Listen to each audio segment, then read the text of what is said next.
নমস্কার। আজকে আমি বানাবো দুধ পুলি। দেখুন কেমন করে করি, আসুন। আজ প্রথমে কড়াইতে আমি অল্প একটুখানি ঘি দেব। এই ঘিটা অনেক অপশনাল, দিতেও পারেন নাও পারেন, তবে আমার মনে হয় ঘি দিলে জমেও তাড়াতাড়ি আর ফ্লেভারটাও ভালো হয়। এই খুব যথা সামান্য একটু ঘি দিলাম। আচ্ছা, ঘি দেওয়ার পরে এখানে আমি একটুখানি এই যে এলাচগুলো রেখেছি, এলাচ দুটো দিয়ে দেবো, আর দুটো দারচিনি, একটা লবঙ্গ ছিল দিয়ে দিলাম। আচ্ছা, দেওয়ার পরে এইটাকে আমি একটু নাড়াচাড়া করছি। আর এদিকে তো এর সঙ্গে আমি এবার দুধটা ঢেলে দেবো। দুধটা আমি আগে থেকে এই আমুল দুধ আর এমনি দুধ মিলিয়ে আমি ঘন করে গুলে রেখেছি। সেই দুধটা যেহেতু তাড়াতাড়ি করব, এই জন্য এই দুধটা আমি এর মধ্যে ঢেলে দিলাম, যাতে দুধটা তাড়াতাড়ি জমে যায় বলে আমি এইটা ঢেলে দিলাম। আচ্ছা, এইবার আমি এখানে পিঠে করার জন্য এই যে চালের গুঁড়ো আর একটু অল্প ময়দা, এই দুটোকে নিয়ে রেখেছি। তার সঙ্গে একটুখানি বেকিং পাউডার, অল্প একটু নুন, এইটা দিয়ে চালের এই ডোটাকে আমি বানিয়েছি এরকমভাবে। আর এখানে গুড় দেবো বলে গুড়, একটু কিশমিশ, অল্প একটু কি বলে জাফরান, আর এখানে একটু ক্ষীর আছে। তো এবার কিভাবে এটাও যতক্ষণ হচ্ছে ততক্ষণ আমি কিভাবে বানাই একটা দেখাই। এগুলো সবাই পারেন, সবাই জানেন, তবু পিঠের সময় যদি এই দুধ পিঠেটা না করি তাহলে তো পিঠের ব্যাপারটা ইনকমপ্লিট থেকে যায়। আমি সেই জন্য বানাচ্ছি বা আপনাদের দেখাচ্ছি। জাস্ট একটা বানিয়ে দেখাচ্ছি আপনাদেরকে।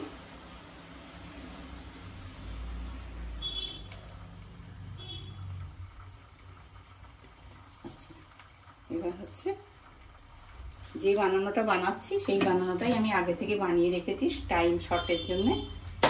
এবার হচ্ছে আমি দুধটা একটু ঘন করছি। এই যে দুধটা মোটামুটি ঘনই আছে, এর মধ্যে আমি এবার দুধটা বলক উঠে যাচ্ছে। আমি এবার পিঠেগুলো এর মধ্যে একটা একটা করে ছেড়ে দিচ্ছি।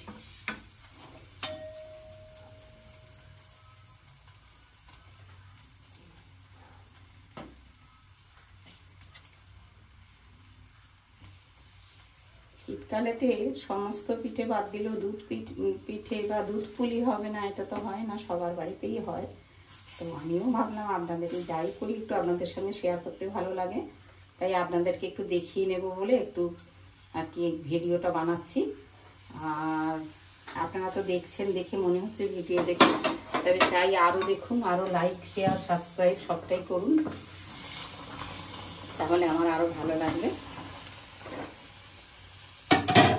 এটা ফুটতে লেগে গেছে, একটু সেদ্ধ হওয়ার পরে আমি তারপরে মিষ্টিটা দেব।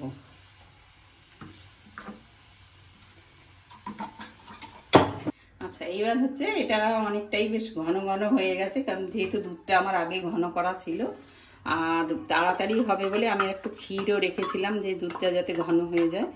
তো আমি ক্ষীরটা দিয়ে দিলাম, এর মধ্যে মিশিয়ে দিলাম।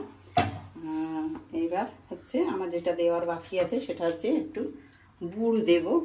পাটালি গুঁড়ও দেয়, আমি একটুখানি ঝোলা গুঁড়ি দিচ্ছি, অনেক সময় পাটালি গুড় ফেটেও যায় দুধটা, সেই জন্য ঝোলা গুড় দিলাম, যাতে একটু ফ্লেভার হয়।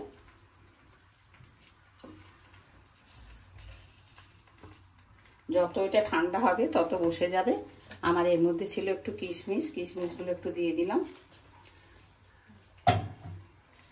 এবার এর উপরে একটু অল্প কেশর দিয়ে দিচ্ছি, এটা পরে গার্নিশ করার জন্য দেব। এবার এটা আমার কমপ্লিট হয়ে গেছে। আমি এবার এটা সার্ভ করার জন্য সার্ভিং বোলের মধ্যে ঢেলে নিচ্ছি।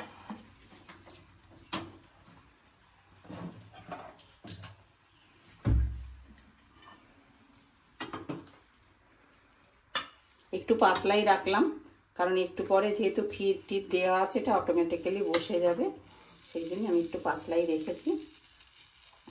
আর আপনাদের সেই একই কথা আর একবার বলে নিই, লাইক শেয়ার সাবস্ক্রাইব এটা তো মাথায় রাখতে হবে।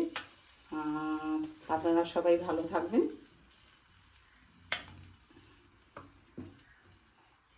প্রচুর করে ভিডিওটা দেখতে থাকুন, শেয়ার সাবস্ক্রাইবটা অবশ্যই করতে থাকুন।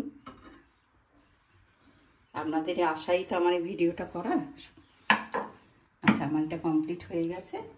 এবারে উপর থেকে এটা দিয়ে দিচ্ছি।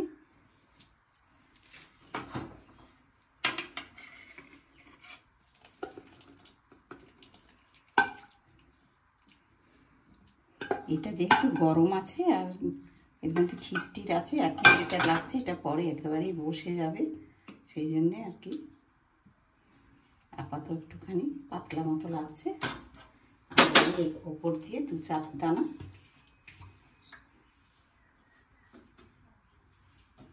কেশর, 2-4টে কেশর উপর দিয়ে আমি একটুখানি জাস্ট গার্নিশ করার জন্য দিলাম। আমার আজকের ভিডিও এখানেই শেষ হলো। নমস্কার।